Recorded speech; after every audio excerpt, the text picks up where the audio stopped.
Halo guys, kembali lagi di channel HP Bay. Oke, di video kali ini aku akan sedikit sharing ngebahas seputar dunia per-HP-an low budget, dan kali ini aku akan ngebahas HP entry level dari Xiaomi tahun kemarin. Ya, soalnya di tahun 2021 ini Xiaomi belum rilis HP yang budgetnya di 1 jutaan ya. Jadi aku akan sedikit sharing Redmi 9C pengalamanku setelah ngegunain HP ini sebagai HP pribadi ya. Pertama kita akan ngomongin dulu untuk harganya. Ya, untuk harganya ini 1,4 juta lah ya, kembali 1000. Aku dapatkan di official store Xiaomi kemarin, cuma stoknya hari ini habis ya, kalian pantau aja terus. Untuk speknya sendiri kalian bisa melihat yang ada di layar. Oke, tapi aku akan sedikit ngomongin varian 3GB dan 32GB. Soalnya untuk varian yang 4x4 itu berasa nanggung aja di harga 1,6 juta. Itu harganya nambah dikit bisa dapat banyak pilihan HP-HP yang jauh lebih bagus dari ini. Oke, pertama aku akan ngebahas dari segi desain dan bodinya. Dari segi desain dan body, HP ini terlihat ya kayak HP lain lah, kelas entry level. Di bagian depan bezelnya sayangnya masih terlihat tebel banget. Ini lebih tebal dari brand-brand lain kompetitornya. Dan catatan banget di bagian layar nggak ala-ala 2,5D. Jadi layarnya masih terlihat flat rata banget. Tapi ada bagusnya kalau dipasangin tempered glass, dan itu menurut aku wajib karena HP ini juga belum ada perlindungan Corning Gorilla Glass. Untuk bagian belakangnya aku suka banget dengan modul kamera yang seperti 4 lensa. Ini bagus untuk orang-orang yang kebanyakan karena terlihat lebih wah dan kekinian. Untuk bahannya sendiri dari plastik polikarbonat, jadi bobotnya itu nggak terlalu berat di tangan meskipun HP ini termasuk HP yang bongsor. Ya, aku suka dengan build quality-nya, termasuk kokoh, rapet, dan kenceng. Berasa nggak ada yang mod-mod, HP ini nggak ada. Terus sedikit catatan, untuk fingerprintnya lubangnya rada kurang dalam, kurang jero. Jadi kadang jari kita itu nyarinya rada susah, meleset-meleset, dan itu aku sering banget salah, perlu adaptasi. Palingan ditambahin softcase ya kita lebih jelas untuk geragap-geragap lubangnya. Ya, secara keseluruhan totally aku suka dengan desain dan body HP ini. Desainnya simple, dipegang enak, gak terlalu berat meskipun HP-nya jumbo. Finishing di bagian belakang juga membuat HP ini keset, jadi gak terlalu perlu dipasangin softcase. Lanjut untuk ngomongin masalah layar. HP ini memakai ukuran 6,5 inch, resolusi 720 pixel. Ada sedikit catatan jelek seperti HP pada umumnya entry level. View angle sudut pandangnya masih berantakan, masih ngeredup kalau dimiringin-miringin. Ya, dan untuk brightness-nya juga berasa kurang angkat, 400 nitnya di cahaya outdoor itu kurang banget, kurang terang lah. Untuk secara keseluruhan IPS LCD rasio 20:9, kerapatan 260 ppi, dan aku nggak menemukan masalah berarti seperti view angle dan brightness. Paling bezelnya juga tebel termasuk ini dibanding kompetitor yang lainnya. Dari segi warna, ketajaman, terus responsitivitas layar, HP ini termasuk nyaman untuk kebutuhan yang sifatnya biasa-biasa aja. Medsos, foto, dan nonton-nonton biasa aja, HP ini nyaman. Apalagi ukurannya yang termasuk jumbo 6,5 inch dengan rasio yang sudah memanjang 20:9. No komplain lah untuk HP yang harganya budget murah di bawah 1,5 juta. Kalau untuk masalah performa, HP ini memakai chipset MediaTek Helio G35. Ya, sedikit lebih bagus daripada Helio G25 di Redmi 9A dan entry level yang lainnya. Ya, secara digunain buat kayak penggunaan ringan dengan RAM 3GB dan internal 32GB ini, ya sebenarnya nggak terlalu cepat, ada lemot-lemotnya. Apalagi di aplikasi Shopee aku sering banget kayak nge-lag atau apalah, aku sering banget di aplikasi Shopee, nggak tahu kenapa. Padahal udah aku coba update aplikasinya tapi tetap aja. Tapi di aplikasi lain semacam Facebook, WhatsApp, atau nonton-nonton YouTube, menjalankan aplikasi yang jangan terlalu banyak, HP ini nggak menemukan masalah yang begitu besar kayak nge-lag terlalu parah atau apa. Cuma tadi di Shopee nggak tahu kenapa aku serius mengalami hal yang sampai saat ini masih kayak nge-lag. Untuk gaming performanya ya.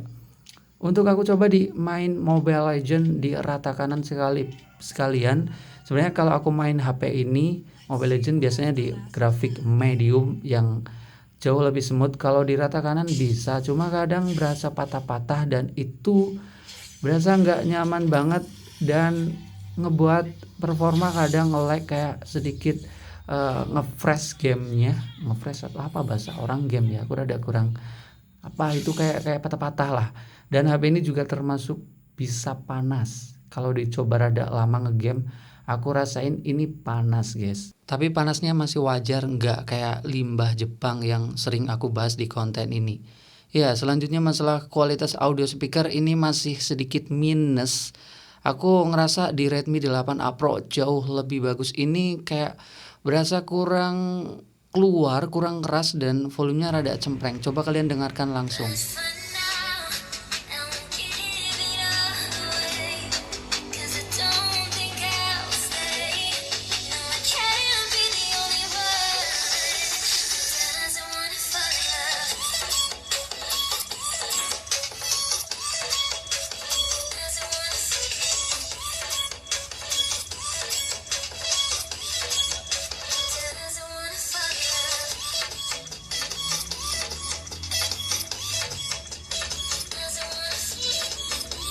Lebih tepatnya detail suara dan bassnya kurang angkat. Volumenya sih ya oke lah, lumayan keras.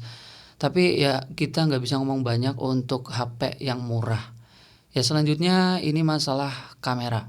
Masalah kamera, HP ini terlihat memiliki modul 4 lensa, tapi ini hanya 3 lensa, yaitu 13 megapiksel kamera utama, 2 megapiksel kamera bokeh, portrait, dan 2 megapiksel kamera makro.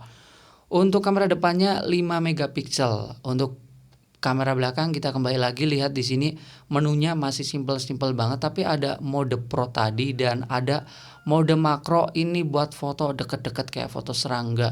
Nanti kalian bisa melihat aja hasilnya. Untuk perekaman video kamera depan atau belakang masih di 1080 pixel 30 fps. Belum ada fitur stabilisasi. Tapi aku sudah cukup ngerasa bagus untuk hasil kamera baik belakang atau depan, tapi di cahaya yang cukup, bukan di cahaya yang low light. Ya, seperti kalian lihat berikut adalah hasil foto-fotonya. Meskipun untuk dynamic range HP entry level ini ya masih jelek, terus untuk produksi warnanya menurut aku udah cukup pas.